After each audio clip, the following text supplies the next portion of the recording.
I grew up playing Pokemon, probably like most of you watching. Even today, I'll pick up the new games and see how Pokemon is staying modern. Play of the game. When Overwatch first came out, it immediately felt like the perfect formula for Pokemon. There was different characters, different abilities, different roles. I figured Nintendo would make one eventually. Then they didn't. So I decided to see what it would look like if I did. I hate looking at new Unity projects, so I started out with some volumetric clouds and some grass. Just something pretty to look at while I work.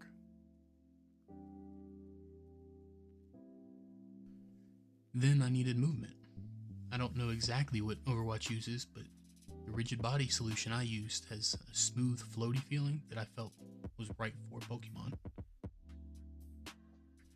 I also added that health bar. I am not a UI artist, but I thought that was pretty cool. After that, I decided I needed to add some Pokemon since it is a Pokemon game. I found a tutorial online by someone named ManuRocker on how to rip these models from games. I thought that would be a better solution since these actually came with a little bit of animation. But if you look really closely, something about the ripping process makes them kind of look a little janky. Like there's some artifacting on the edges or like misrigged bones or something. Like if you look at Chansey's hands, they're not positioned right. I think I'm still going to go ahead and use them for now because I have no idea how to animate. I also added Mewtwo's primary attack. It's just his Shadow Ball move, but I would more closely describe it to Zenyatta's primary fire from Overwatch. But it also bounces once and then explodes like Sigma's primary fire. I didn't just steal from Overwatch, by the way. I also stole some from Marvel Rivals, who stole from Overwatch, so... Now I've added Mewtwo's secondary ability. Right now he can summon a protect wall from the ground, but I want to make it so it's more like Zarya's ability, where he'll give a bubble to a teammate. And then I also added some more UI just to show what's going on with those abilities. And now I've added a ripped model of Spear Pillar from Pokemon Platinum. I don't know why I added this. I guess just another pretty thing to look at while I test. And I also made Snorlax my testing dummy, just because he looks like the perfect training dummy.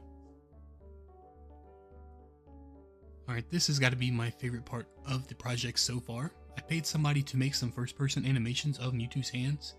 The first iterations did feel kind of stiff and out of place, just because they don't like react to movement, the lighting's off, and the animations don't really line up right.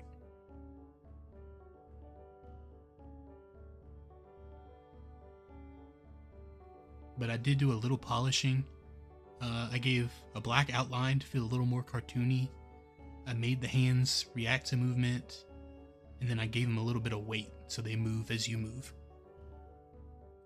And then lastly, for Mewtwo's hands, I changed the lighting to be cel shading, I guess just to be closer to the Pokemon games. And I cleaned up the animation so they feel more reactive and line up better with all the actions he does. Then I got bored and wanted to work on some kind of ping system, so I added a flag that sprouts out of the ground where you ping. I don't know really what use this is, I just had the idea and I was bored. And then I moved on to make my second character. I decided to make the second character Scyther. I made these animations personally, so they're pretty bad, but I did learn from when I was making Mewtwo how to make them feel at least polished.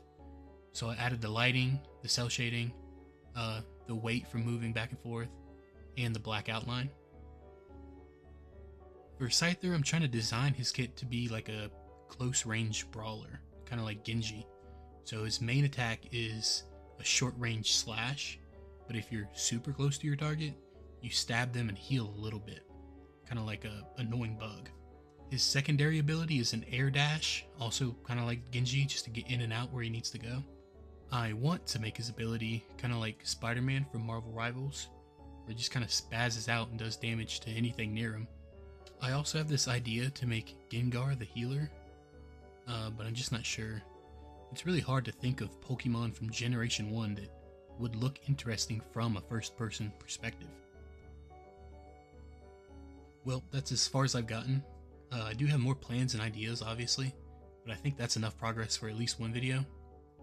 It's been really fun making this, and I want to make it like a 3v3 multiplayer for a last video, but I guess we'll just see where this goes. If you have any cool ideas, like who the third character should be, or some cool abilities to add, let me know.